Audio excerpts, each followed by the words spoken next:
Good evening, ladies and gentlemen, and welcome to the 19 to the dozen, or as I like to call it, the 1912 podcast.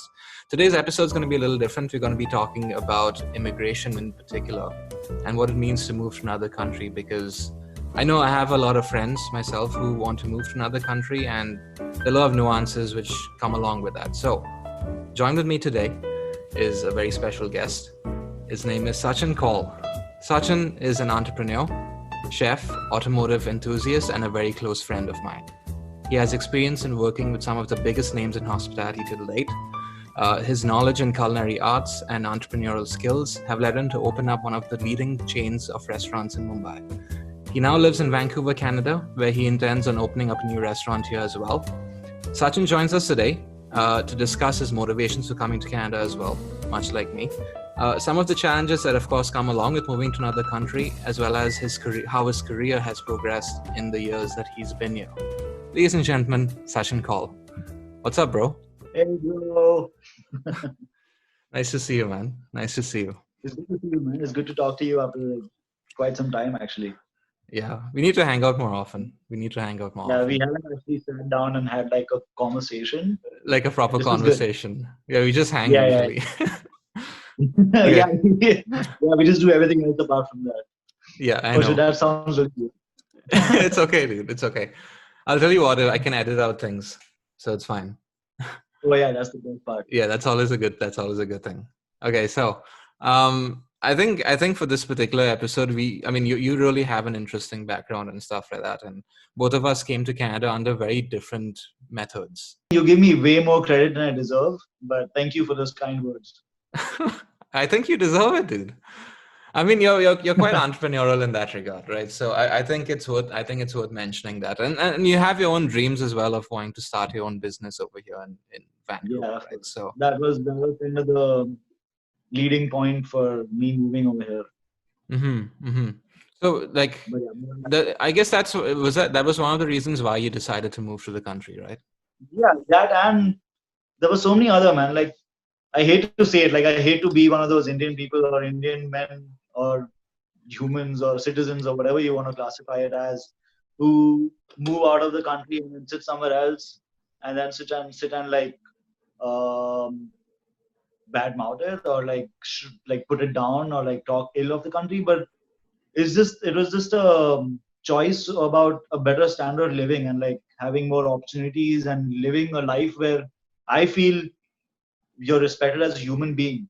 You know, you're not just like one of the 1.3 billion that's there, you know. So like being here is, you feel like, yes, it's a life and I can do what I want and I can live my life the way I want to, and I'm still respected and I'm appreciated. I'm not expendable.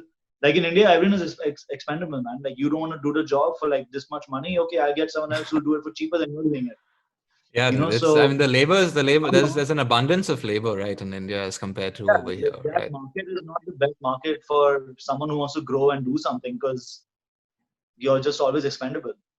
Yeah, exactly. Well, one of the reasons why I decided to move here, much like you, is the opportunities. Like, I mean, you don't have to kick and claw your way through the hierarchy of people to get to where you need to be, right? There's a lot of, I don't know. I think for me, like it was mainly the opportunities that we have over here as compared to back home, which is why I initially moved to the country itself. Yeah, and club with like the standard of living and just how much more you can do with your life, man. Like I was wasting 6 hours a day just traveling. Yeah. You know, and stuff like that. Like so for the people, So for the people who don't know Sachin, he's from Mumbai, much like me, and Mumbai is like a clusterfuck of a city.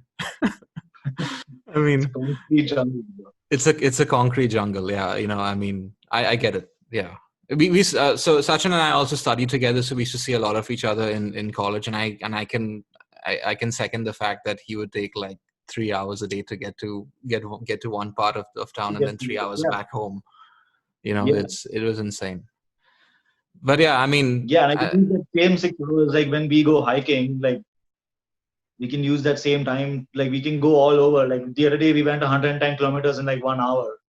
And we could still like spend like 5 hours hiking and we could still have time to come back home, get beers, get pizza, and like relax, you know.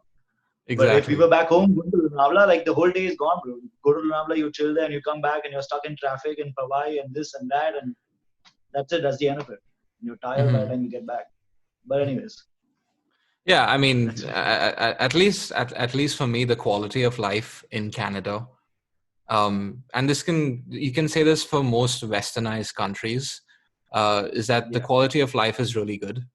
The kind of ease of access you have to different services and stuff is really good as well. So it's common knowledge, right, that Canada, being like a Western nation and stuff, has really good healthcare, has a very good Yeah. social system, has a very good Mhm. work environment as well.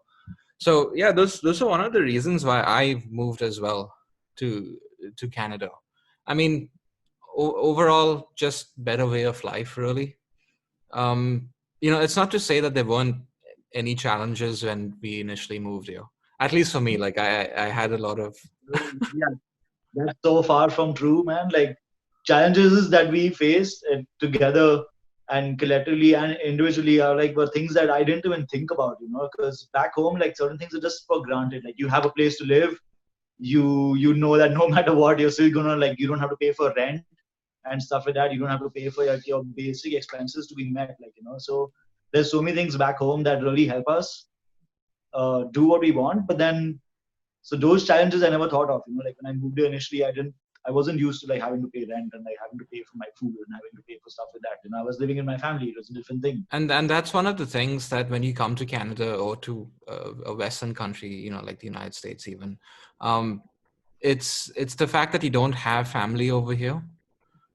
When Yeah, you when you know, and it does get very lonely at times. The Just the way of it can. life, Yeah, it can get. it definitely can get lonely. I and you know that. Yeah, exactly, right. I mean, we've like you and I were friends in IHM, but not to the degree which we are right now, right? You're saying you're friends with me now because you're lonely and you have no one No, else. bro. No. Well, no. I mean, but I'll tell you what, like the fact that I have you in the city and I can just call you and we can go hang and stuff, it's nice, I mean, usually like Definitely. I have friends over here who are from Vancouver or born in Canada and stuff. It's not that they are bad people or anything, but I guess the culture which they grew up in was very different. So if I have to make plans with someone, like I'd have to give them like a week's notice, or two Yeah, weeks I know what you mean. notice or something, Yeah, like saying, okay, we'll meet at this time on this particular date. But then, then I yeah, come when you and I hang out, you'll just call me, be like, hey, let's hang for a bit, and I'll be like, yeah, yeah. cool, and then you'll come downstairs, we'll hang and stuff, and then we'll leave, whatever, we'll do our thing. And I think that's pretty cool, but like from at least from It what is. so you came as a permanent resident to Canada, right? You started No, off. actually, I didn't. I actually came here on a work permit, Oh yeah, you got which your permanent residency shortly after you got your work permit, I believe, right? yeah, like I came here on Mhm. a work permit, and then as I since I was working, then I could apply. I could sponsor myself, or I could rather apply for a PR, which is a permanent residency card. Yeah. And I applied for that. It took me close to 18 months, like the whole process, like getting all the documents. I had to get all my certificates recertified from India because original certificates don't like back at home, like if you get like original certificates, that's like the shit, right? But Yeah, over yeah, here you yeah. have to get reattested original certificates because they know that It for has to be Indians getting attested. Yeah. yeah, it has to be reattested by your original university or your original college or whatever, or your institution, because they know that if you have to get an original certificate, you can get it, man. Like anyone, like the Jugaad Yeah. scenes. It's super easy. Yeah, so the Canadians have learned it the hard way, and now they want to be super careful about the documents. Mhm. So yeah, I had to go through a whole bunch of things to get my documents in place. And anyways, yeah, so I applied for my PR, and then yeah, like within 2 years, I got my no, sorry, 18 months, I got my PR card. That is pretty cool. I came here as a student. Um, Yeah, so I came in 2014 as a student, and I went to a university which is extraordinarily diverse in terms of its student population. When I say diverse, I mean like we had maybe less than 10% of a class being homegrown Canadians. Like the rest were all international. Which is so strange. Like when you come here to study, that's like the Yeah. last thing you would expect, that you wouldn't be studying with Canadian students. Exactly, right. So I came and I studied with, and like there were people from all over. There were people from Nigeria, from Kenya, from India. India was a large majority, of course. There were Oh people yeah, from Russia, from Germany, from like countries I had never heard of even. But it was really cool, And the thing is, right? So there was a study which was done. I forget by who or which entity it was, but they said close to 85% of students who come to Canada are lonely, or or sort of classify themselves as lonely. yeah. um it's just that I guess people find it a little hard to integrate with the culture, especially when you come from an eastern part of the world It, where the it's very, cultures. it plays a part, honestly. Yeah, it's really it's not exactly a one is to one ratio, right? Like the cultures are so drastically different on Yeah. both ends. And So honestly, with all fairness, like whatever exposure we back in Bombay have of America or North America or Canada is only through like the movies or the serials, or if we travel here, like we have friends who come here on vacations and stuff like that. But that's like the yeah. only exposure that we have to the culture of this place.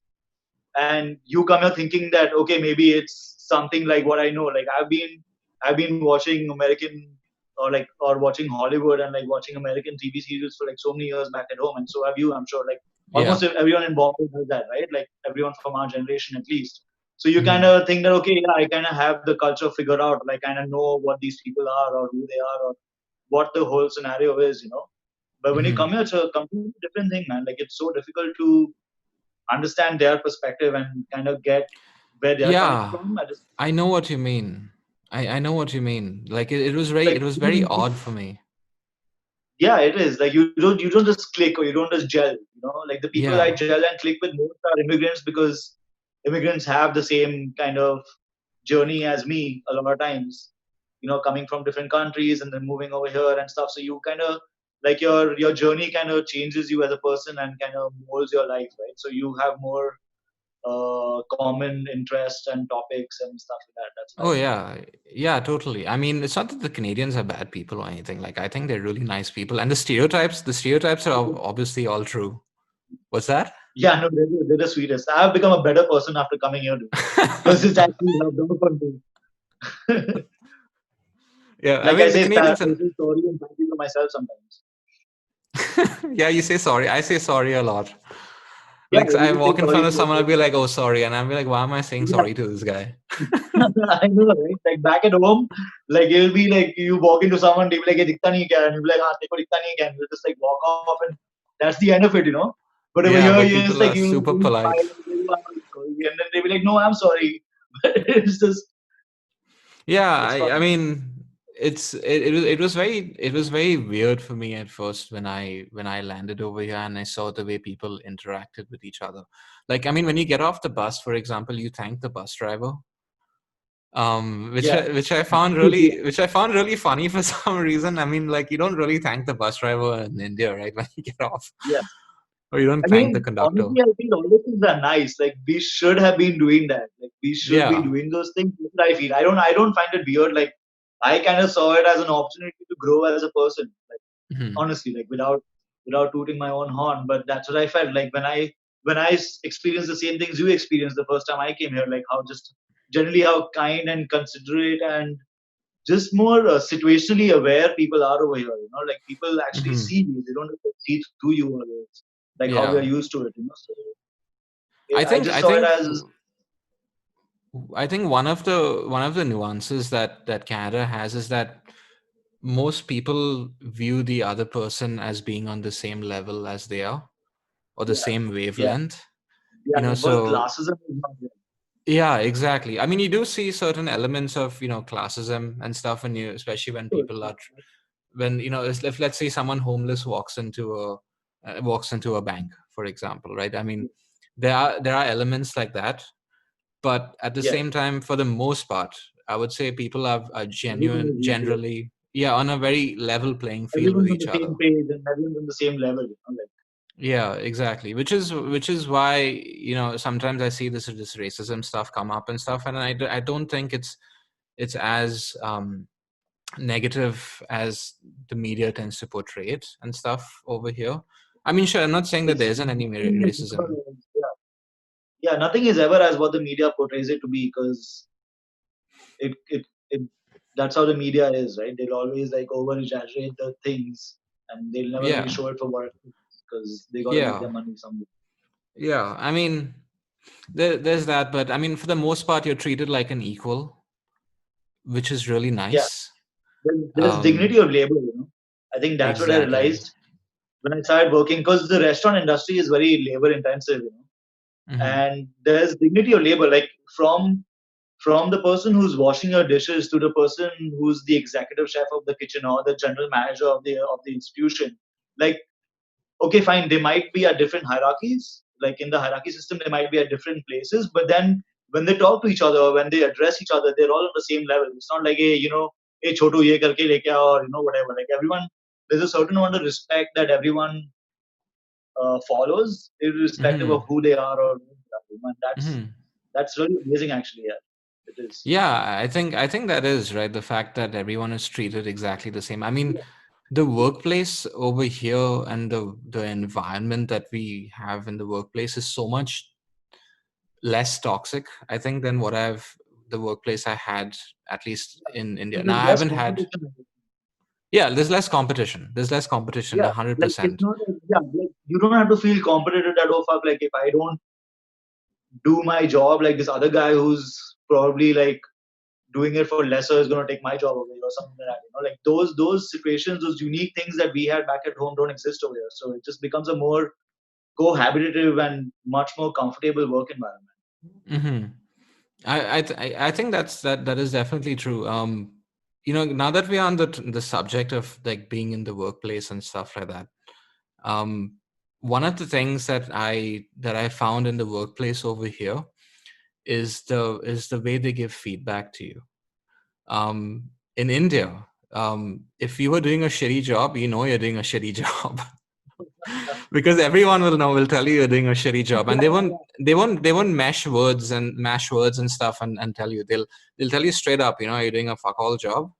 Like you can yeah. you can think about it the way you want to think about it, but they don't care about how expressively you How feel. you feel? Yeah, yeah, Yeah. But over here, this can be a double-edged sword.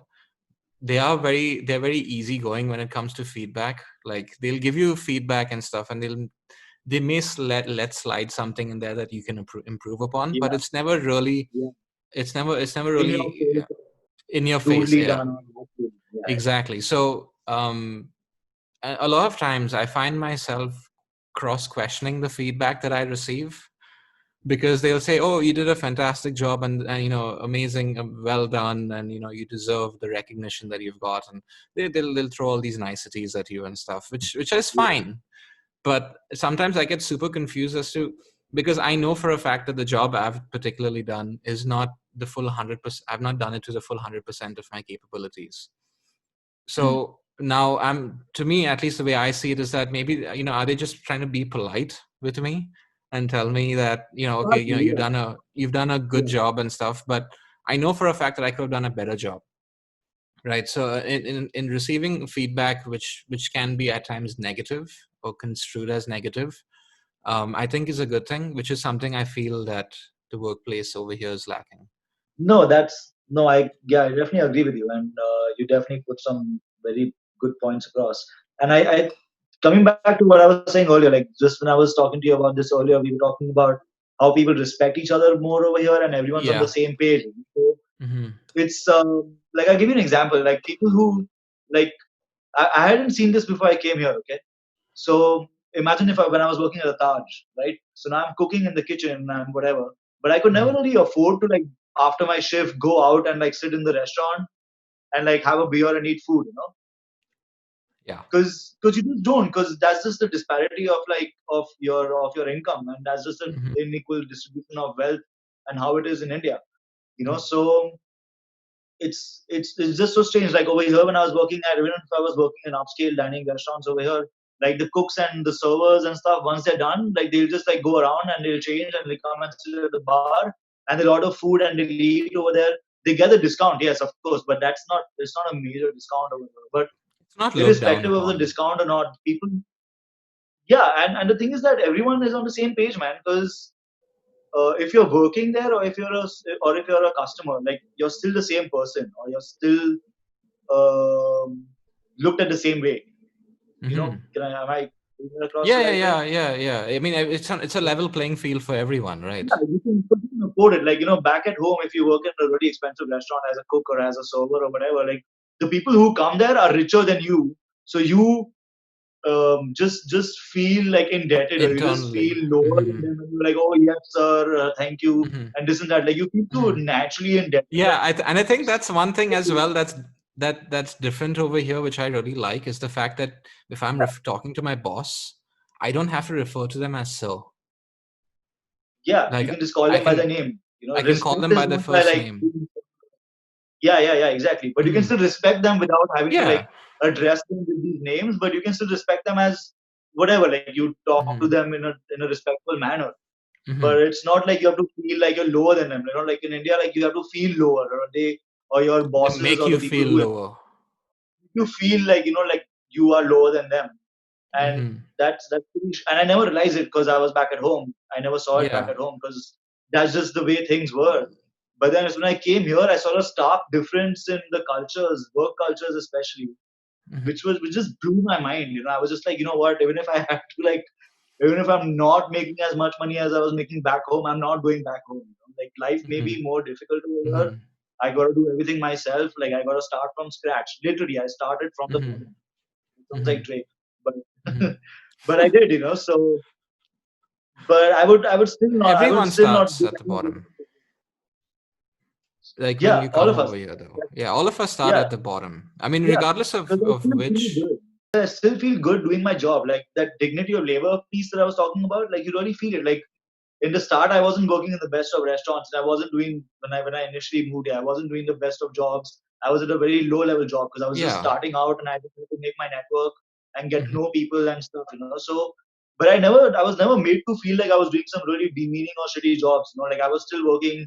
I used to be working in a dish sometimes, or I would be sweeping the kitchen and stuff like that, which back at home is done by like the kitchen stewarding department and stuff like that. Like we never have to like sweep kitchens and do dishes and stuff when you're Right. working in kitchen. You have a different department of people who are employed to do all that. Hmm. But over here, it's all the same. You're cooking, you're also doing the dishes, you're also sweeping the cooler. You're doing everything at the same time. Like, as Hmm. in you're doing everything in the same shift rather. Hmm. But you never feel that, oh shit, यार मैं क्या कर रहा हूँ यहाँ पर, मैं झाड़ू पोछा क्यों मार रहा हूँ. You don't feel that way.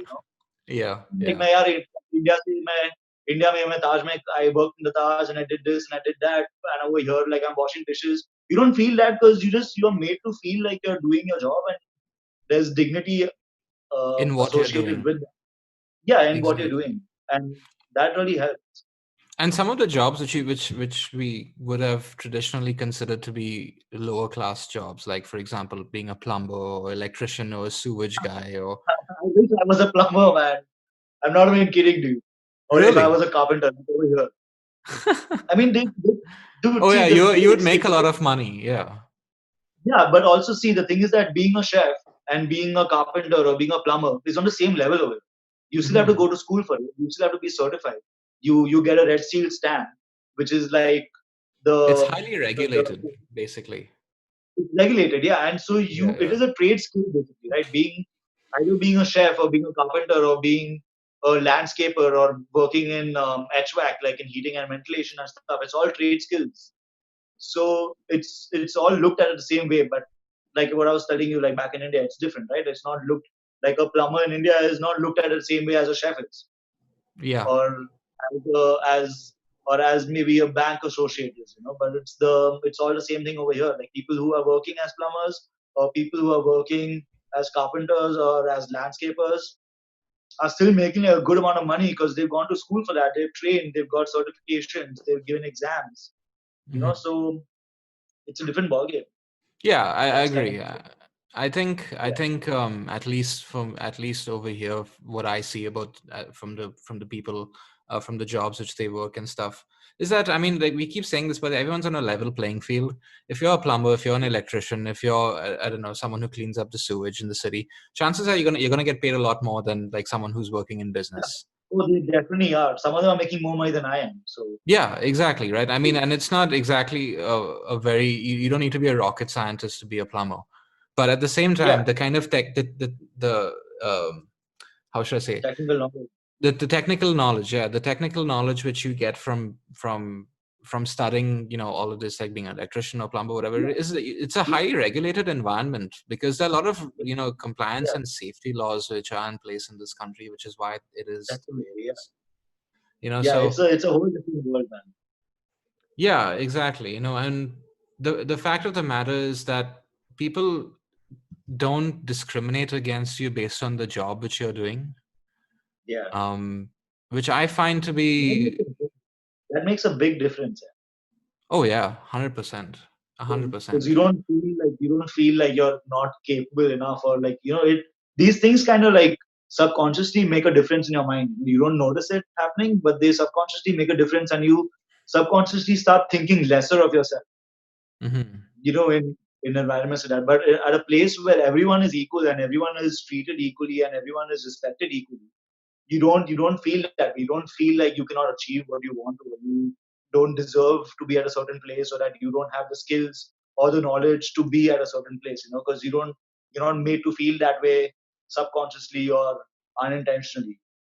Right. Yeah, I totally agree. I mean, just the kind of money which you make makes you makes you able to afford certain luxuries as such, and Yeah, I guess that in itself is a good motivating factor to not make you feel yeah, less of a person, really.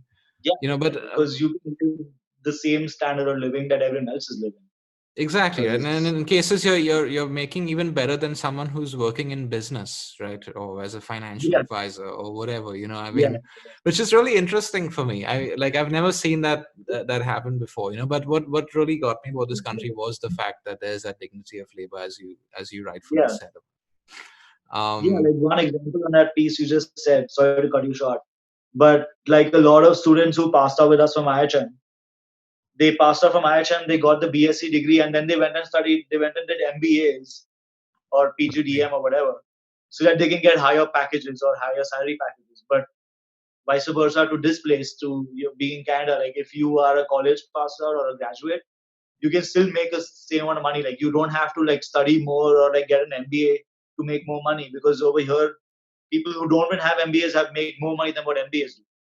It's really weird, honestly, because so look, I did an MBA from a smaller university on the island, on Vancouver Island. Yeah, um yeah, the fact of the matter is that you can still, with an MBA, there are a lot of people who have done astonishingly well, and there are people who've not done so well, and which I found particularly interesting. So, in Canada, unlike in India, they don't just look at the educational qualifications of a person.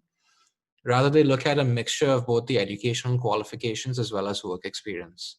So, for example, like and your if you, interpersonal skills also, those matter a lot. yeah, of course, your interpersonal skills as well. A lot of jobs you get through networking. Yeah, yeah, like if you can really lead a team or not, or like if you can be at a position where you can get work done. Like I could have the best kind of knowledge. I could have gone to Le Cordon Bleu or whatever. But if I'm a shitty leader in the kitchen, it's not going to amount to anything. I'm not going to just get a job because I have certification from Le Cordon Bleu or LCB. But I'll get a certain position or a certain amount of job because I can do the work that those positions Yeah. require. It's not just Hmm. about what you are on paper; it's who you are as a person and what you are as on the floor. Yeah, it's your interpersonal skills which matter a Yeah, lot as well. So one thing which actually it's very good that you brought this up is that networking plays a huge role in the kind of job that you get or the jobs that you can get. So yeah, In definitely. India, we have Naukri.com. There's, I don't know what other job websites, I can't remember. Yeah, Monster.com, I think. monster jobs. Yeah, yeah, something Yeah, like that. yeah, yeah, something like that. Yeah, But when I had my resume on those websites when I was in India, I kid you not, I used to get calls like for jobs at least once a week, at least once a week, and then they were decent jobs as well. yeah, Because I was working with Taj at the time. And it yeah. was, and working with the Taj, you have that brand name behind you and stuff like that. So Of I course, get yeah. That jobs a that whole really helps. bunch. And there was no need for networking essentially. But when you come over here and you find out that only 3% of resumes that are placed online, that are sent in online, actually get selected for the role, you're like, holy shit, like I need to change my game. Yeah, So yeah, that's yeah, where the networking component comes in. And in Canada, there are a lot of these things which we call networking events. Um, I had to do this a lot being an MBA student. So, all of my jobs that I've had so far in Canada have all been through networking. Like I have never, well, there was one job, one really shitty job that I had the selling. starting one, right? And Huh? something with like, I remember when I met you, when I just come, No, when I no, just no, come to no. That Vancouver. wasn't it. It wasn't that. It wasn't that job. That was also through networking. I didn't like that job for a different set of reasons. But yeah, there was only one job which I think it was like I was doing sales of a newspaper or magazine or something like that, just to earn some Yeah, part-time money, really. um yeah, but like, everything else, like if you want like a proper steady full-time job, you need to network with people, you need to know people, you need to sort of get out there and put yourself out there. And I found it a bit difficult for myself because I'm generally an introvert. I don't yeah, like going and mixing around in networking events. Personally, I yeah. don't like networking events. I think that they're really what should I say, fake. Um because Yeah, you like have the whole small talk culture that they have over here, right? Like you just gotta yeah, make like it's, bullshit small talk. yeah, And you can I talk don't get about it the either. weather. I'm just like, yeah, like you have nothing in common with the person in front of you. Like, how do you make conversation? Like, I can't do that. Like, unless if I start doing that, I'll just come across like super creepy and weird, like, so, No, like I mean, I I know don't what you have. mean. I know what you mean because it's very hard. So how networking events work right over here is that there's a room full of people. It's a Yeah, mixture of people who are looking for jobs and a mixture of employers. Usually you have a name badge which denotes whether you're an employer or whether you're someone who's looking for a job. So it could be denoted by yeah, color or whatever. And you go up to the person and you shake the hand. Well, or you used to shake the hand, you can't shake the hand now anymore. But you go and you give them your business card, and yeah, you give them this thing called an elevator pitch, which is like a 30-second speech about yourself, about how good you are at the job and your experience and stuff. yeah. And whether and based on how you sell yourself is whether or not they would show interest in you, which I found, I don't know, I find it really fake. So there were a lot of times when I would simply. Baseless, like you could be like an amazing person at conversation, but then when it comes to the second points, when they realize, like when the whole conversation goes forward or like into the interview process or the recruitment process, and they realize that the person is shit, then what? Yeah, exactly, right. I mean, it's really how you sell yourself. So that's one thing I found out about the culture over here is exactly it's not really so much as the final product as opposed to The what packaging, you're man. the packaging that of what you're Yeah, selling, right? yeah, Exactly. it's the So packaging around everything. It's not just the yeah, product itself; it's everything around it. Yeah, exactly. So when I initially started the networking, like I was horrible at it, dude. Like I mean, so understandable. I I don't even blame you. Yeah. I don't even blame yeah. you for that. 'Cause I know the culture we are from, and I know the just the different the competition in life is different over there. Yeah. Like the fights of life that we have back at home Mhm. is like getting onto a train in one piece and getting off it in one piece. Like you don't have time to like think about things to do to like or change or evolve or grow as a person so much that you can do over here. Like Exactly. Yeah. the battles in life are different over there, and when you come here, it's just like a different life altogether. It's a different culture. It is, and I think that's what a lot of people coming from abroad struggle with, which is Yeah, why you see pockets of certain cultures living in certain parts of the city. because I mean people find it hard to integrate over here, especially because of how different the lifestyle is as compared to back And east. it's yeah. You know, you Yeah, see, and the culture shock is very much for some people. Like for some people, I don't completely understand why. Like, because I'm sure when both of us moved here, we had the options of living in those pockets where it's like only Indian people and the stores are Indian, the store names are yeah. Indian.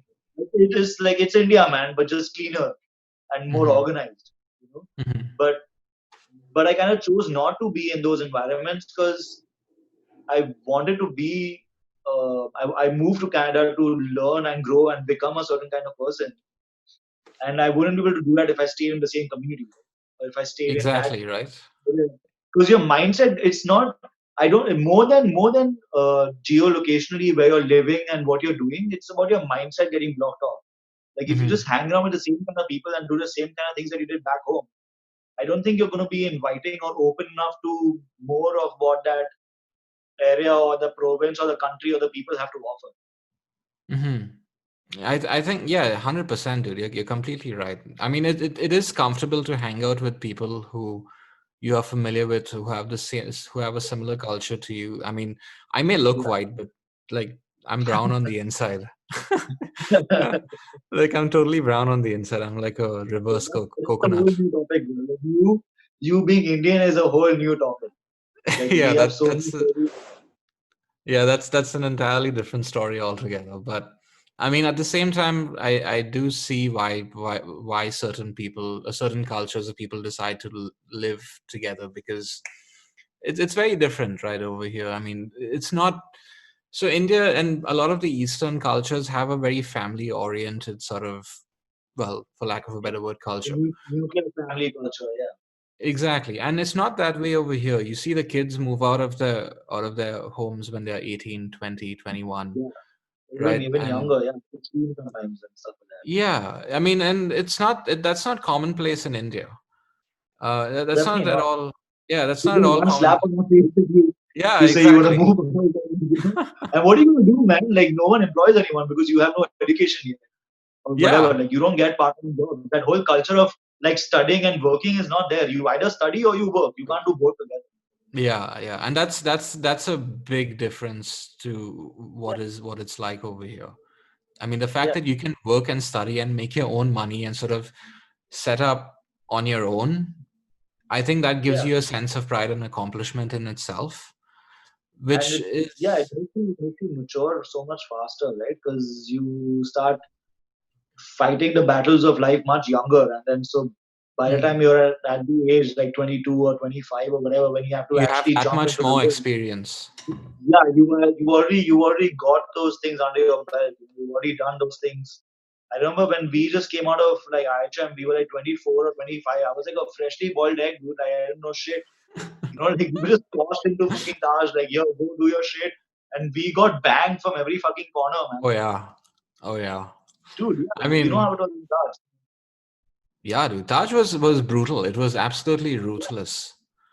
We were You all know. from college and like home and stuff like that, and it was just like the whole shielded environment that most people have, but then you're just tossed into the workplace. Yeah, and it's like here you go. This is life. Yeah, Yeah, that's what over Taj here, was for me.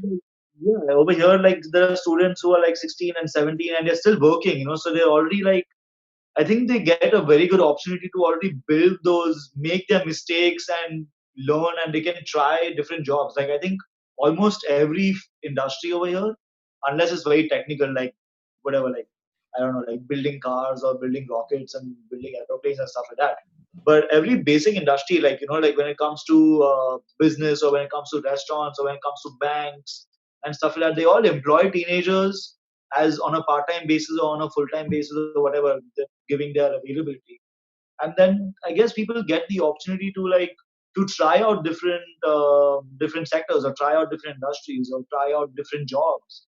And you can Mhm. really, by the time you're 22 or 23, you kind of have a clearer picture of who you really want to be, what you want to do. By the time I realized how hard the hotel industry is, it was too late for me to join or to leave what I've been doing, because I already spent time with college, and It's then I never worked too in late, Taj. bro. I know it's never too late. I'm not saying I want to go back now, but I'm just saying I wish I had the opportunity of trying out more things. I Yeah. definitely enjoy what I do, but it's not the best thing. Like there's other things that I could have done.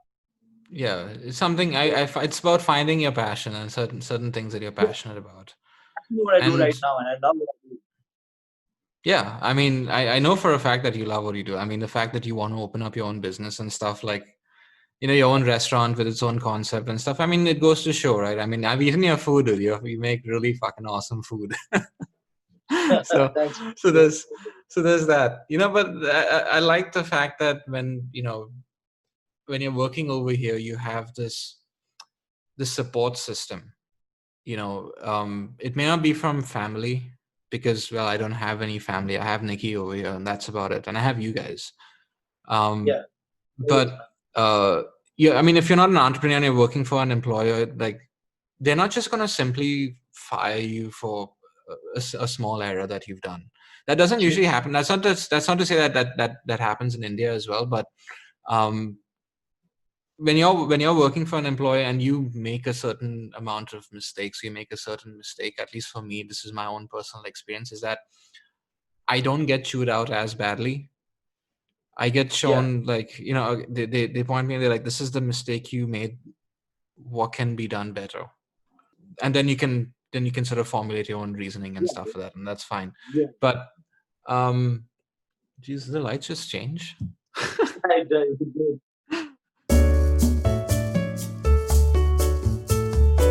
What was I saying? I completely forget. Yeah, the feedback thing, right? So, like, they'll give you the feedback. Well, a lot of times you have to ask them. You have to ask them about ask them Where you for, can where you can to improve. feedback. They won't directly tell you. Like, if Yeah, I've done something wrong, like, I've not been chewed out so badly. In Taj, dude, if I fucked up, if I got like a GSTS with a less than oh, 3, oh, dude, like, yeah, it was 100%. hell. Yeah, you It was, know some of the shit I went through when I was in Taj. It was just like yeah, yeah. it was unheard of. Like it was uncalled for, firstly, and then secondly, it was just like I was just like, come on, man, like give the guy a fucking break sometimes. But yeah, I it's know, different. It's definitely like but I over think here. what. I feel over here, everyone's got equal opportunities, all right. And Mhm. then what you do with that is entirely on you, and that's what most employers focus on. That's what I've learned, at least in my time in the restaurant industry over here, which is just a little bit over 4 years now. And it's like they'll give you all the opportunities, the open canvas, the space to do whatever you want, and and and to everyone else also who's working with you. And then what you do with that is entirely upon you, and then how you want to grow and how much you want to take that is entirely upon you. There's no, like, they don't set a bar for you that you have to be here. They be like, this is what it is, and you do what you want to do with it, and you be who you want to be. And everyone's okay. Like I might be overachieving, whereas someone who's working with me may not be, or they might not be, not overachieving. Sorry, I meant over ambitious. Like I want to do, like I work with people who've been working in the same position, the same place for the last 17 years, and it's not because they're not good enough to grow, or that they don't have any more ambitions, They're but it's because they're satisfied. happy with they're happy with where they are, and they're content. They have a certain amount of expenditure, they have a certain amount of income, they do what they want, they live their life, and they're happy. And there's no one telling them, "Arey, tu ye kab se kar raha hai?" You've been doing this for so long. Why don't you move ahead? Why don't you look, like, there's no wife nagging them, "Oh, when do we look at the neighbor? He's got a bigger house, he's got a bigger car, when are we gonna buy a bigger car and a bigger house?" All that fucking nonsense is not there. Like, and it took me a while to understand that. When I came here initially, I would be shocked when I would hear that people are working in the same job, the same place for like 20 years, and they're completely happy with it. Like Mhm. happy, man, like in fucking Wonderland. Like they're happy with the job, they know all the people, they work like a family. And then later on, as time went by and I started working with those people more and more, I started understanding their culture. And it's just that they're happy, man. They have all their needs met, and that's all that matters. I think it's a non-judgmental society that we are part of over here. Is I Yeah, mean, I'm sure people are judgmental, but even if they are judgmental, it's internal. They don't really express yeah. Like, judgment. you can do whatever you want, and no one's like, they might judge you, but they won't let that come in the way of how they are with you. Like they'll Yeah. still be your friends. Like tomorrow, if you decide that you don't want to do anything and you just want to do a certain job that you're doing and do that for the rest of your life, It'll be like, fine, man, and they'll still be your friend, and they'll still be the same way they are with you. They won't start thinking, oh, this guy's a loser and he doesn't want to do anything in life, and slowly, like, they start ignoring you and erase you from their friends. Like, they won't do that. So they might judge you, but they won't let it come in the way of your relationship with them. Yeah, and they won't. I think there's a lot of, so, over here, right? If you're in the workplace, one of the big no-nos, or rather one of the things we should be very cognizant of, is the fact that if you use a language which is considered inappropriate, Yeah, then you'd be in serious trouble. of course. Yeah. So, unlike in India, where I used to be given called all the F's and the B's and the C's and Yeah, stuff, yeah, you don't hear that over here. Like, I mean, for example, if my boss called me and called me a fucker or whatever, I could take him to he's HR gone. and he's gone. Yeah, He's you'll be his gone. boss very soon. Yeah, Trust me. Like, exactly. waiting for someone to call you a fucker, because then you can be their boss after that. Like, literally, like, their lives are over. Yeah, They do like that. that shit just doesn't fly over here, I mean, so I think that's also, I mean, I understand that is good because it's very demotivating to be consistently sworn at. I used to be consistently sworn at by my boss when I was at Taj, but he was an asshole completely. Thankfully, he doesn't watch this show. I don't have him on on social media or anything like that. Doesn't He's matter anyway. he's probably not even gonna, yeah, listen to this, but whatever, like I really hated the guy because he used to, like, it wasn't just me he would do it to, but he would do it to the rest of my staff as well. Like, I have stories of this guy and the stuff that he would accuse us of doing. Uh, Yeah, because, I mean, in all fairness to him, the GM, the general manager, used to whoop him completely, like, every yeah, day. yeah, yeah. So he would 100%. have he would take those frustrations out on the staff. So it was sort of like a domino effect, really. But at Yeah, the same time, like, when you're working in an environment of fear like that, where you fear the fact that this guy is going to come to you and say something to you, or send you home for the day or whatever, or maybe even fire you, I think that plays in your mind, and it doesn't make for a very healthy work environment, right? it doesn't, because then you will just start feeling inferior, and you kind of, that whole keeping your head down attitude. Like, you can't fully be the person you are, because you're always scared Yeah, that you're going to be rejected, or you're going to be told judged. that no, you're not Yeah, okay, or something else. yeah, Yeah. and that's not the case over here. Like, I mean, they what I like about the people over here is the fact that um they let you do your thing. So at my current job, I do a lot of things outside of the norm. I work in finance, and and in finance, a lot of cookie cutter approaches to certain methods of doing certain things. But Yeah. I always try and find other workarounds towards it, more efficient ways to do it, and they let me do it. Which I think is awesome. They're not all that, like, rigid and by the book. They are in certain aspects, of course, because of compliance Of purposes, course, and yeah, they're working in you have finance and certain stuff. standards that have to be Yeah, met. yeah, but Yeah, at the same time, if they see value in what I'm doing, like, I will always be very upfront, tell them, okay, yeah, this is what I think should happen. This is the way it's happening right now. I'm gonna be doing this yeah, X, Y, and Z. Let's see how it goes, and they'll let me do it. And they let yeah, me make mistakes yeah. along the way, Mhm. Yeah, and I think that's really cool. But again, circling back to what I said earlier, the fact that they let me do this, um, without uh, what's the word that I'm looking for? They give you constructive feedback, yeah, but the constructive feedback is very few and far between, I feel, which is what I was talking about earlier when it came to the entire feedback process. So at yeah. times you No, I don't realize know that if you're too. doing, you don't know what you're doing. You I, don't know I if you're think, doing I something think, right or I wrong. think, yeah. A lot of times, I think they're worried that they might hurt someone's feelings also. Like, that is Hmm. very important over here. So they feel that if they give too much feedback, then the person might get offended also, and be like, you're like, who do you think you are? Like, for us it's different. We want it. A lot of other people over here, and a lot of people who are our fellow citizens in this country, are not don't think the same way, man. Like, if they get too much instructions, or if they get too much feedback, or too much just advice Yeah, that's in true. I never general. actually thought about that. They take it personally, man. Like they get offended that, oh, you think I don't know how to do my job, or whatever. So they gotta find a level playing field, right? Or they gotta like find a balance. Find a balance. So yeah, so I guess a lot of our employers or our seniors or our higher ups in the hierarchy don't openly do that, or don't like are not so forthcoming with the feedback because they don't know how you're going to take it.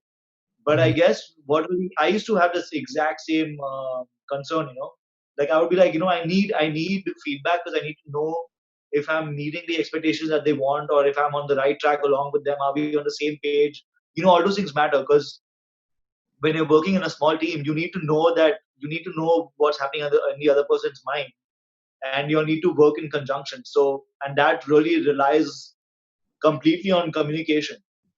And a lot of times I would not get that from my team members because they didn't know if I would take it positively, or if I needed my time, or if they wanted to space it out. But I would tell them that no, like if you want me to do something differently, tell me right then and right there. I'm not going to take it in a wrong way, because we're working together, and if something is not on course, you have to correct. Yeah, So exactly. I think you need to just I think you need to address your seniors and just tell them that I really need the feedback more often, because I Hmm. feel they're scared, man. Because a lot of people get offended, and I've seen that Yeah, happen. yeah, and See, the topic of people are extremely sensitive about certain issues over here, and yeah, I've witnessed it myself in my workplace, in my current as well as in my previous workplace as well, that yeah, people get offended over things which under normal circumstances I wouldn't have taken offense over. I'm not someone who yeah. gets That's very first world easily. problem. No, but What's that's that? exactly what first world Yeah, problems are. Like back at home, or like yeah. Indian people, we don't have time for all that bullshit, man. We don't have time. We don't have time ke yaar isko aisa bol diya, or like I said something a certain way, and if he felt bad or did not feel bad. Who has the time for all that shit, man? Back at home, we don't, because we're so focused on getting the job done, and we're so focused in that race and doing everything, that we somehow have become much more hardened as people. Hmm. We don't take offense to so many things because we just mentally don't have the time to care about those things anymore. If there's one There's thing I less of. appreciate, if there's one thing I appreciate about India is the fact that it taught me how to hustle. Yeah, Um, definitely. No matter something what, the shit goes on, the show goes on, no matter what. Yeah, exactly. I mean, like come hell or high water, like you would put in that extra effort Yeah, to do well exactly. in your job. Yeah, I and mean, that, and that actually gives us a one up over here. I'm sorry to cut you short again. I've just got so much in it's my okay, head. dude. It's okay, dude. Go on. This is your episode, Yeah. not mine. But no. So what I was saying was that being from India has hardened us so much to all these small things which people get easily offended by over here. We don't give a fuck because we just don't care about those things so much, man. Just Yeah, like over here, like I'll give you like a stark comparison. Like in India, when you're crossing the street or you're walking and you see someone, you don't necessarily look at them and smile at them, or nod, or acknowledge their presence. We don't do that hmm, in India. It's not a part of our culture. But over here we do. And if you don't do it to someone, like if you see someone walk into the elevator and you're in the same elevator and you don't smile at them, they get annoyed, it's or they'll considered they'll get rude. offended. Yeah, or they'll find you rude. But back at home, who the fuck has time to think about all this, man? Who gives a shit about that? Who gives a shit whether someone smiled at you in the elevator or not? So I'm not saying whether it's good or bad, but it just makes us hardened people. Like, we just have lesser fucks to give as a whole. So that gives us a one up over here a lot of times, because the ability for us to hustle and get shit done when shit is really going through the roof. Like right now during COVID and all that stuff, dude, like at the workplace, like there were some people of my team just like crumbled. Like they were so shit scared they just sat at home. And you can't Yeah, just I do had that because people in my team do that as well. yeah. And you can't do that, man, because we are responsible. We are working in a team. We are responsible for a certain number of guests, and you have to feed them. And you can't just be like, oh no, I'm too scared. Like but then I didn't give a shit about it. I didn't care. And Mhm. whatever. I did all the. I followed all the protocols and the procedures of keeping myself and So my team. for the people who don't know, Sachin works in what I like to call the Lamborghini of retirement homes. Yeah, Like you of have senior. the senior living. That's the right term to use. So it's like the Lamborghini of senior living. Essentially, it's like a really Yeah, 5-star resort for seniors. So I yeah, assume people who go there are filthy rich, who have got yeah. a lot of And it's a inheritance. one-off. Yeah, it's a one-off. It's independent living, so it's a new concept that our company brought together, which Mhm. is basically for people who have retired, but they don't like over here. The families go away, right? Like your kids are gone away. They're living in some different part of the world altogether sometimes. So you're still independent. You can still do whatever you want. Like you're not told how to live your life or do whatever. You can still enjoy your life and you can enjoy your money and whatever. And at the same time, you get like fucking amazing food and you get the best service and you get amazing places to live at. So it's a different, it's a one-off thing on the general perspective and the general idea of what senior living is in the country. Our company is completely different from that. That's pretty cool. But coming back to what you were saying about the people who didn't want to come during COVID-19, Yeah, I yeah. mean, these are seniors over here. Sure, I understand that they're the most at risk, but at the same time, this is your job, you know. They're I mean, dependent on us. they're Yeah, dependent, yeah, exactly. and Their we get lives, paid for it. Yeah, they depended on exactly. us, and at the end of the day, you're answerable to your company, and you're responsible, or like you owe that much to them, man. Like you can't just be like, oh no, I'm gonna sit at home. No, you owe Hmm. that to your company. They do whatever they can to take care of you at times when you need help, and at times like this, you can't just be like, no, fuck it, I'm not going to. Yeah, And which is what the exactly. culture is over here. Like everyone is so empowered. Like it's good to be empowered, I feel, but a lot of times I feel that empowerment is too much, man. There's too much empowerment over here. People are a little Where too. I need to be people very get too careful selfish. with. Like they put themselves above everything, which is okay at a certain level, but you can't always do that. You can't always just put yourself above everything. You Yeah, have the to look at the entitlement aspect is yeah, is yeah, there quite a bit. true, It's true. not to say that it was not there in India as well, but I see a lot of the entitlement over here as well, where people their value themselves more than the greater good, I feel. Yeah, yeah, exactly. And So that's for that's not the example, yeah, for example, like um I've been working 3 days in the bank. Now yeah, everyone takes it in turns to screen people outside the bank. So I'll take 1 hour shifts to go and screen people outside and ask them questions like, have you been outside of the country in the past 14 days? Do you have any yeah. fever like symptoms or COVID like Support symptoms? them. Yeah, basically just stuff like that, and to be very honest, a lot of people are very uh, they're very understanding of the situation, but then you have this entirely other group of people who just like they don't give a they do they like No, I've heard exactly the kind of conspiracy people you're talking about. theories. Yeah, yeah.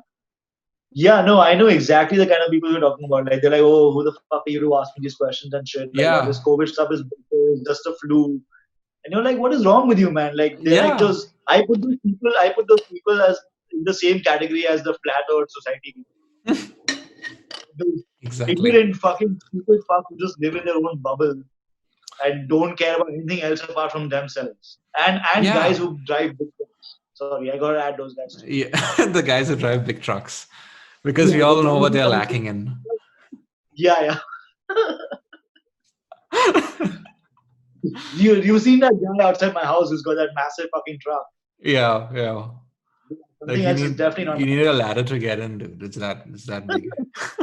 yeah, yeah, it's insane. But yeah, so those all those kind of people belong in that same community, like the community of the flat Earth society and the people who think Yeah. that COVID is a fucking flu and Mhm. people who think that bigger trucks are better. They all belong in What one group. amazes me about these people is the fact that they are so they're not. It's ignorance to an extent, but it's also selfishness to another. Um, Yeah, I mean, if they just for once took themselves out of their own head and their own shoes and put themselves in, someone looking on like a fly on the wall and see the way they're behaving. I mean, you think about it from like at least if I was standing in front of someone at the bank, who's asking me these questions, and I want to go in, I would sort of understand that. Look, like by me coming into the bank, I can potentially be a carrier of the virus, right? yeah, I can transmit of it course. to, I don't know, 10, 15 people in the branch when I go over there. Yeah, right? There is a reason why this guy's asking me the questions. And even if I didn't believe that this COVID-19 is, you Yeah. know, if I even if I thought that COVID-19 is not as bad as people are making it out to be, I would Or still it's just I would still gloom. respect, yeah, I would still respect the the bank's decision to do this, because ultimately they want to keep you safe, they want to keep their staff safe, right? Yeah. I Yeah. mean, and you don't have to be Sigmund Freud to think about these things. This is just a matter of putting yourself in someone else's shoes and understanding where they come from their Yeah. Just perspective. looking at the larger picture, right? The bigger Just picture, analyzing the right? whole thing. Yeah. Like I've had like I honestly dread doing these 1 hour screening times, because like I mean I it's know not you're gonna put it's in. not I don't know. I don't care so much about my own life, because I've been doing this since I've actually been going back. That I actually went back to a traditional branch to work because they needed the Yeah. staff Yeah. there. Yeah. Yeah. Um, what bothers me the most is having to meet people like that and have to deal with them and talk to them, because more often than not, if you meet someone like that, chances are you're not going to have a very good time. You're not going to be able to convince them otherwise, right? So Yeah. like Definitely. They're so you're thick in the head. fighting. Yeah. They're so thick Exactly. in So the you're head. fighting a losing battle. Yeah. Or talking to a wall. Exactly. I completely I feel you, man. I get what you're saying, but then that's just how the world is, man. That's just the world that we live in today, and that's just the kind like Yeah, those and kind it's of not people are exclusive always. to the West. It's not exclusive to the West. You do see a lot of this over here. It's Yeah, those come in all shapes, colors, sizes. Well, there are a lot of people who actually are still who are really nice about it and are very understanding. Like I've had people give And they're me like I had appreciative of it more than yeah, anything dude. else. They're appreciative that you are doing that to not only keep them but also keep others safe because they could be in someone else's position, right? Like if Exactly. they're coming to a bank, they're coming because they absolutely need to. Because I'm sure everyone knows that they can online bank and they can Oh, but you'd be telebank and do whatever. surprised. You'd be surprised at how many people just straight up don't want to use online banking. Like it's the older folk though. I'll be clear. It's the older folk. It's the people who are I mean, like yeah, maybe 55 years and yeah, older. yeah, because they've lived their whole life where they've been using passbooks and they've been using checkbooks and Yeah. the other day I went to like this older community in Vancouver and I went into a grocery store to buy something and they still had a sign up there saying no checks and I Are was you thinking to myself serious?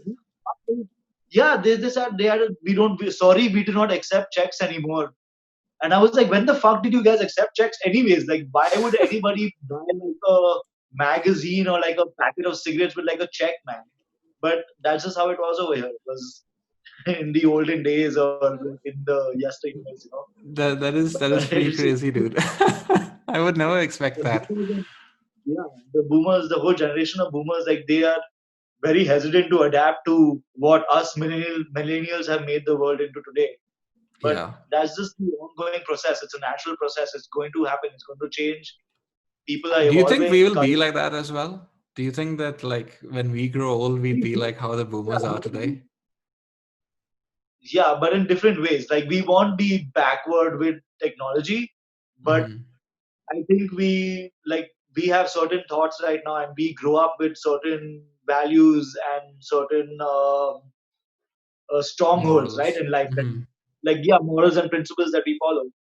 And the way the world is going right now, like our kids or whatever are going to be a different generation altogether. Like, they're going to be a different breed. They're going to think differently. And I definitely think there are going to be times when our opinions clash and when we don't see their principles the way they see ours or vice versa.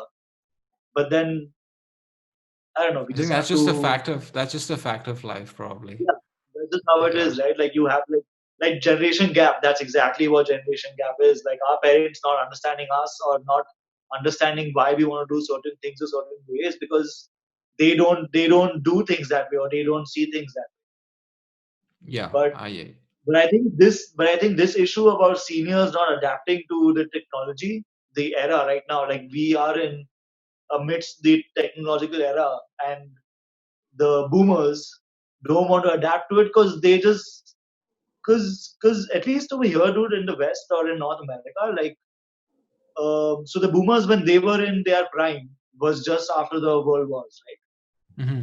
And and at that point, that's when America and North America really fucking grew and really boomed, right? Because they had so much money coming in from arms and ammunition and stuff like that. Like the whole industrial revolution happened at that point.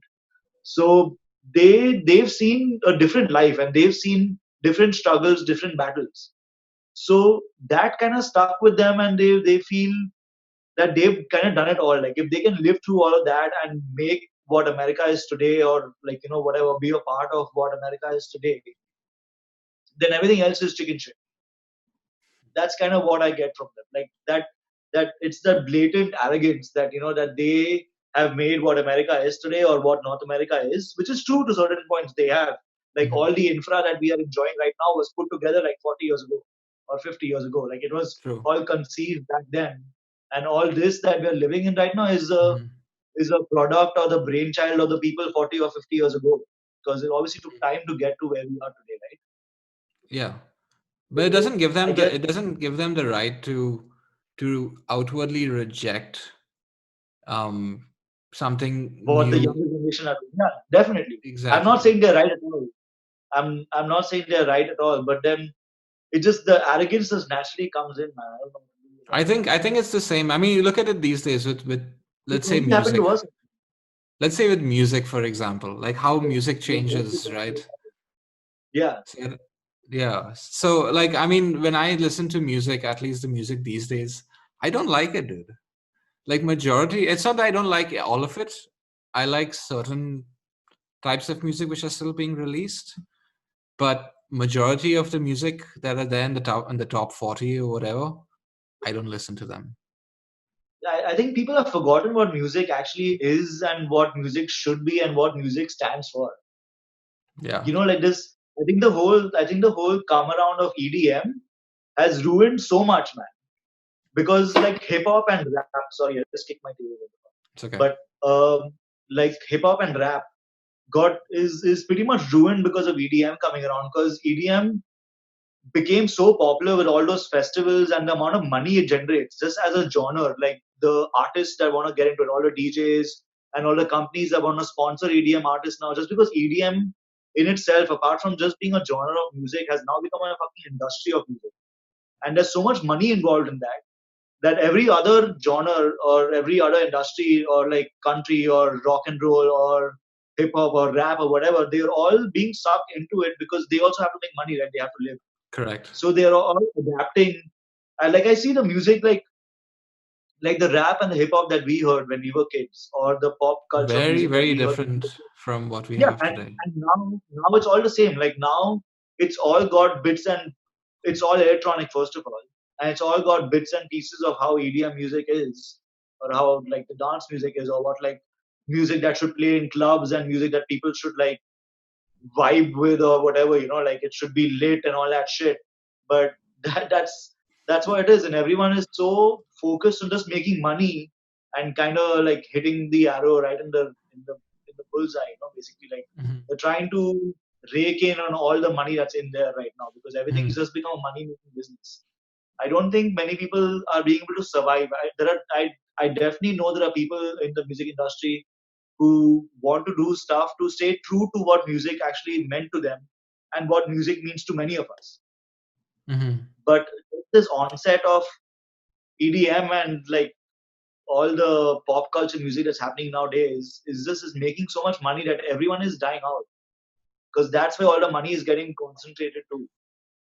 Yeah, I mean, you look at all the like rock is virtually dead. Yeah, I mean, no one does I've rock anymore. yeah, no one does rock anymore, dude. Like, I mean, when I ever There was a time when Coldplay made a whole different kind of music, right?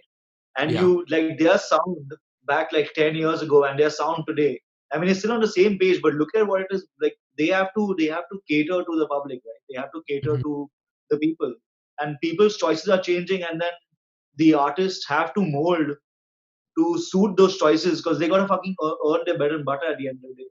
I mean, there are certain songs which I still which I like, which are brand new. Like The Weeknd's new album. It's actually really good. But then Yeah. again, The Weeknd is someone who Wait, has a lot of the yeah, we were sounds are discussing very this. retro. Yeah. It It's is, got and a it lot of reminds the us of 80s vibe. different music. So yeah, it has a different vibe. and that's why Mhm. it's doing well, I guess. I don't know, but Mhm. Well, a lot of yeah, man. even like Honestly, like Drake, for example, Drake. You probably like Drake. I think you like Drake. yeah, I did like Drake. I learned some things about him very recently, Really? and I don't like him anymore. Yeah, I probably most people knew this. I didn't know this about him, but most of his songs are all like ghostwritten. Really? I never Yeah, knew this, and I dude. guess yeah, most people apparently know this. Like when I came to know, and I was shocked, and everyone was like, "Oh, what the fuck? Like, do you live under a rock? How do you not know this?" I didn't know it Like, either, I so didn't know that's this. any Yeah, consolation for you. I know. I know one more person who didn't know this.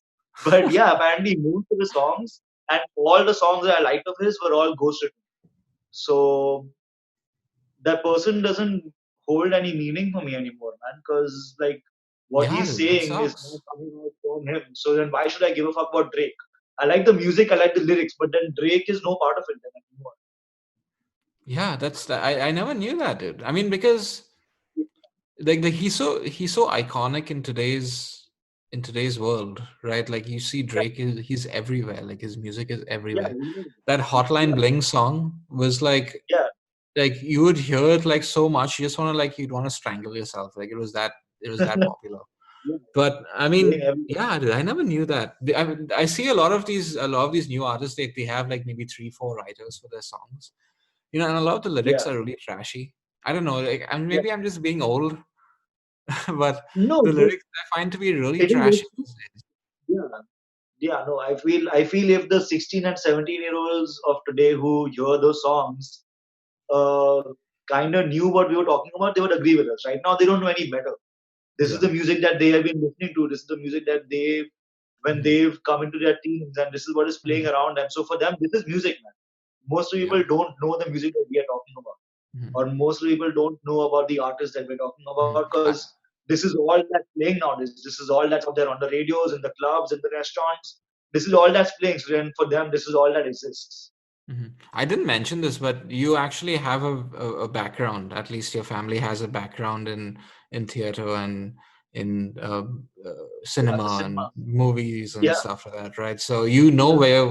what are you talking about when you say these things, really. Like your dad is a director, Yeah, right? He's a my dad, my granddad, my dad's actually both my grandparents were in the film industry and the music industry. My dad is in the film industry. Um, some of my dad's cousins, my mom's cousins. Yeah, so there's like it's all over the place. But yeah, my family is got a strong lineage with cinema and performing So arts and what made stuff you like what made you want to become a chef then? I should have that. asked this in the beginning. Yeah, honestly, like when I look back, it was at that point, dude. Honestly, like it was my parents kind of always pushed. They felt that hospitality was a good industry and a booming industry because they obviously looked at an industry, or they obviously felt that an industry that would be supportive for me, right? Always, like I'd always have a way to make money, because they being from the cinema and Bollywood and stuff like that, like that's not always guaranteed. Like my dad didn't never always have like a guaranteed paycheck coming in every fucking month, and he never wanted that. He knew what that uncertainty felt like. Like if he has a project, he's making Know money what for you six mean? months, and then the rest of the year he's not, because he's probably working on a new project, and that project is going to take off next year or whatever, So there wasn't any certainty that every month this much money is coming in, and that security is very important to a lot of people. And it's true, man. Like you can plan your life so much way better, and you feel so much more secure if you know that, okay, no matter what, this much money is definitely coming in. You know, so they always initially felt that hospitality was a very good industry. And secondly, in India, with the population growing, and no matter what happens, dude, like recession or no recession or whatever, people have to fucking eat, or people have to Correct. fucking go or vacation or live in hotels or whatever. So this industry never really gets hit that bad. Even though COVID, like even now with like how COVID came around, It'll bounce a back. lot of restaurants went under, and that's horrible. I feel really bad about that. But a lot of them fucking stuck in there, man.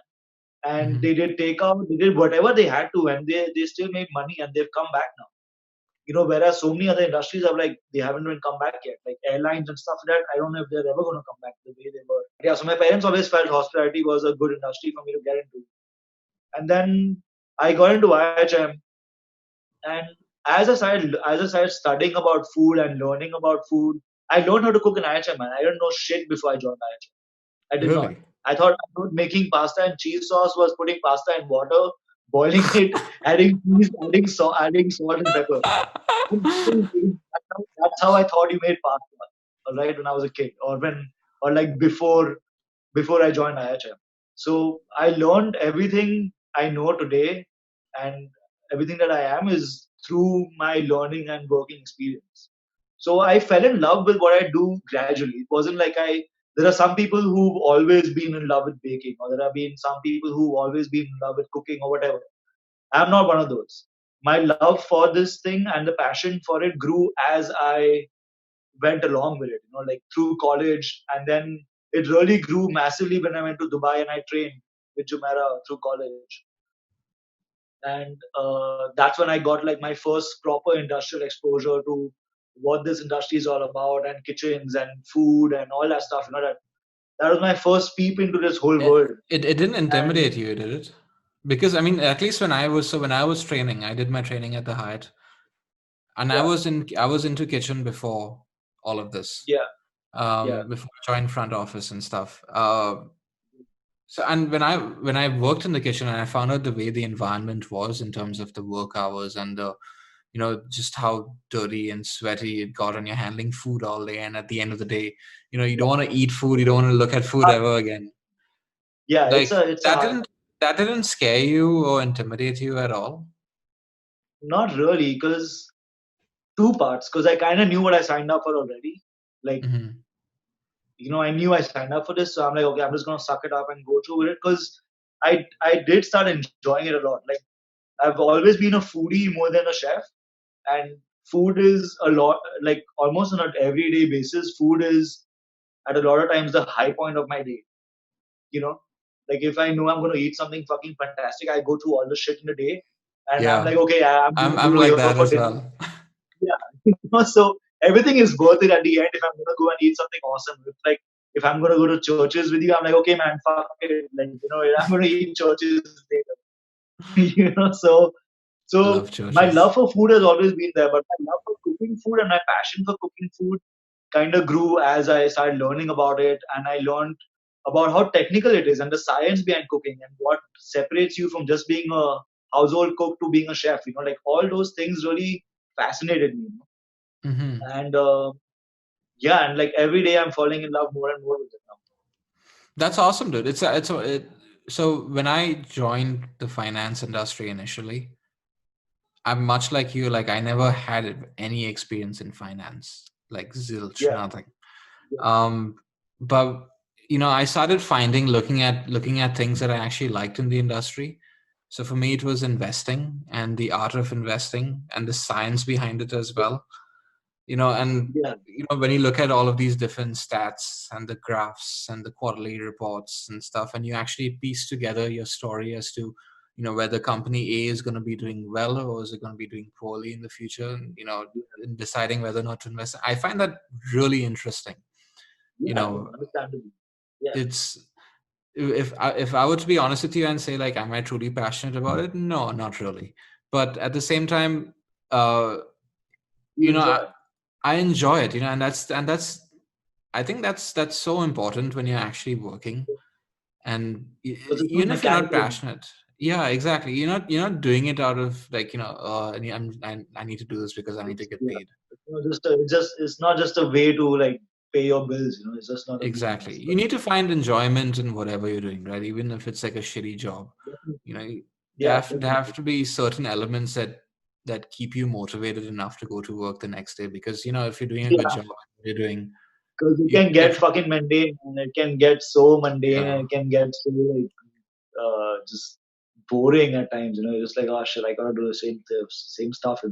But luckily, with where I work right now, like we're doing different things every day because our menus change almost every day, and Hmm. our a la carte is changing every month.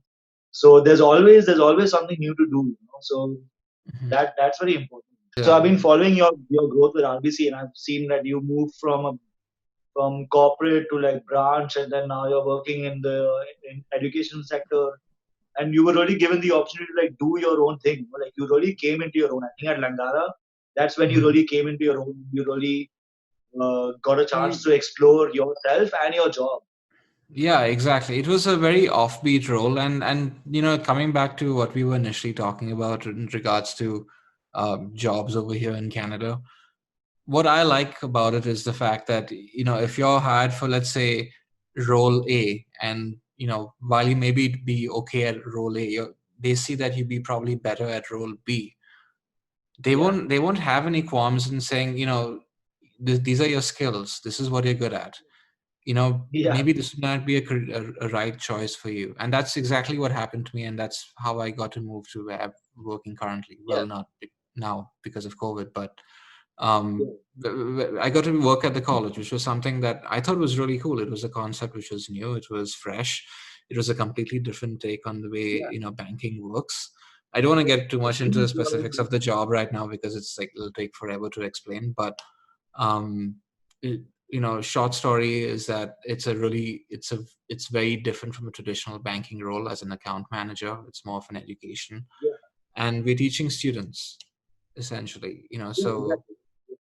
No, it's and it's plus like the whole something that marketing piece also. Like, you also have a role in the whole marketing of your branch in yeah, the college. Like what you'll do there, and it's more exactly, than just it's more than just like turning some papers and approving loans and giving people money and teaching them how to bank. yeah, I feel for you it's more it's more it's meaningful. yeah, it's more interactive. It's more hands on. Like you're in there. And you're not just Hmm. a clog in the whole machine, just like doing its part. Like Exactly, you're kind of in there, and you're actually every decision you make and everything you do kind of changes and shapes the future of what that thing can be, exactly. which is So amazing. it's a pilot Not project, right, for Yeah, us. So so that's amazing. it's very interesting being on the forefront about it, of something like this. And that's what I was saying earlier, like that's what I like about the opportunities which you are given in this country. Yeah, It's not to say that in India the opportunities are terrible. It's just that over here it's so much better, and people are willing to look to your skills and pick out the right skills which you have, and accordingly yeah. put you in a role or move you across to something which is Definitely. better suited for your skills. Yeah. So that is something No, that definitely. It's also the culture, right? It's also the mentality of people over here is so much different. it's It more goes back to a open. lot of things. Yeah, yeah. In the grassroots levels, it goes back to a lot of things about why the culture over here is so different from the culture back at home. There's so many factors that influence it. I'm not even talking about work culture. Work culture definitely, but yeah, like talking about the work culture is just the mentality of people is so much more Open. comforting, so much more Yeah. open. Yeah, exactly. So much more Mhm. open. Like you're given an opportunity. Like I've seen people working like with me at Park right now where I'm working. I've seen a person who was working at the front desk, like in the reception, and then but she was really good with with the IT sector also. And then she worked there for some years, and now she's working in the IT department of the hotel, which is completely different from what she was originally doing. Mhm.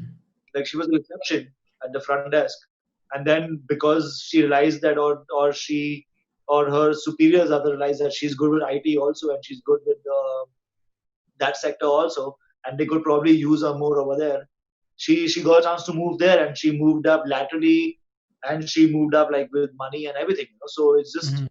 just works so much more differently over here, man. But back in India, it's just you're doing that, and you're going to be stuck doing that for the rest of your life unless you don't do something about it.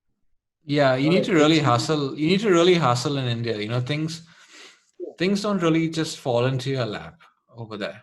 I mean, it's not that things and fall into your lap over here, but yeah, you know yeah, but like the opportunities kind of present itself, over here, and exactly. there are so many things that open up, and there's so much more you can do Mhm. because just because the people's mindset is open, not because of anything else. That's the main difference. That people's mindsets are different, and it just that itself creates so many more opportunities and so many more end results. It's like a whole chain reaction that Yeah, it's the support system which you have over here from your employer, right?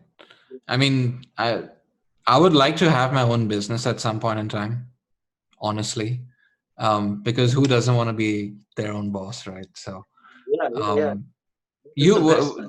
you want to open up your own restaurant over here in I do, Vancouver. yeah. When do you want to see this come to fruition, I should say?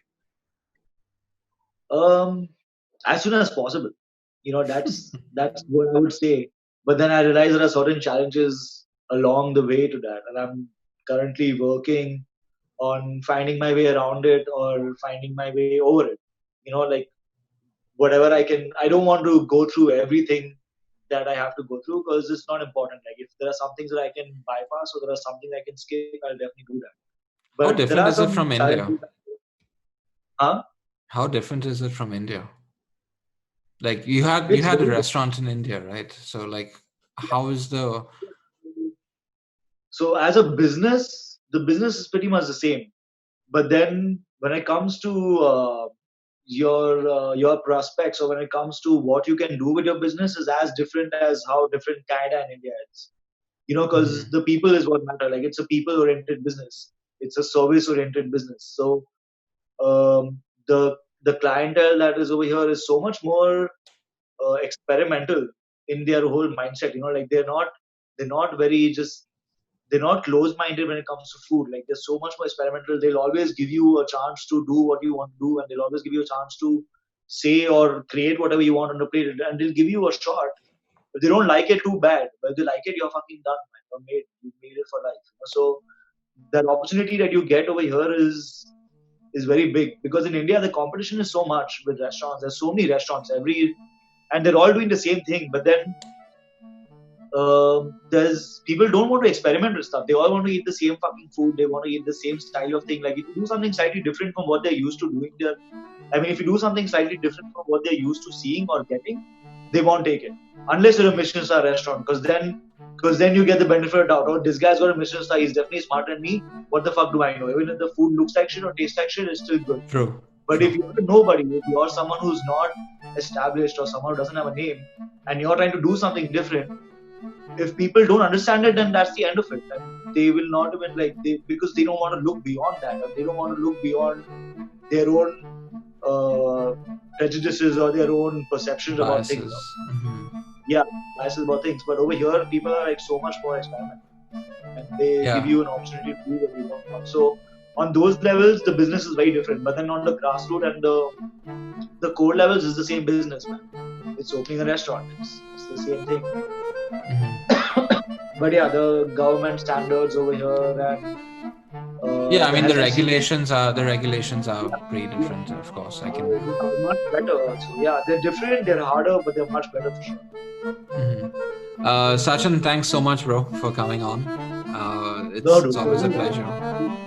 No, it It's was always a great. It was great. it's always a pleasure catching talking with you and hanging with you and stuff like that. So hopefully Thank you. I'll see you next week most probably, and hopefully Yeah. I'll see Xenia soon as well.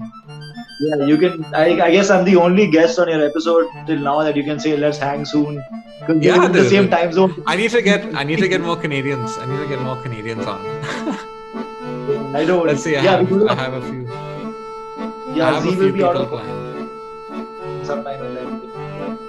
Yeah, yeah, cool. All right, bro. Take care. See you soon. You too.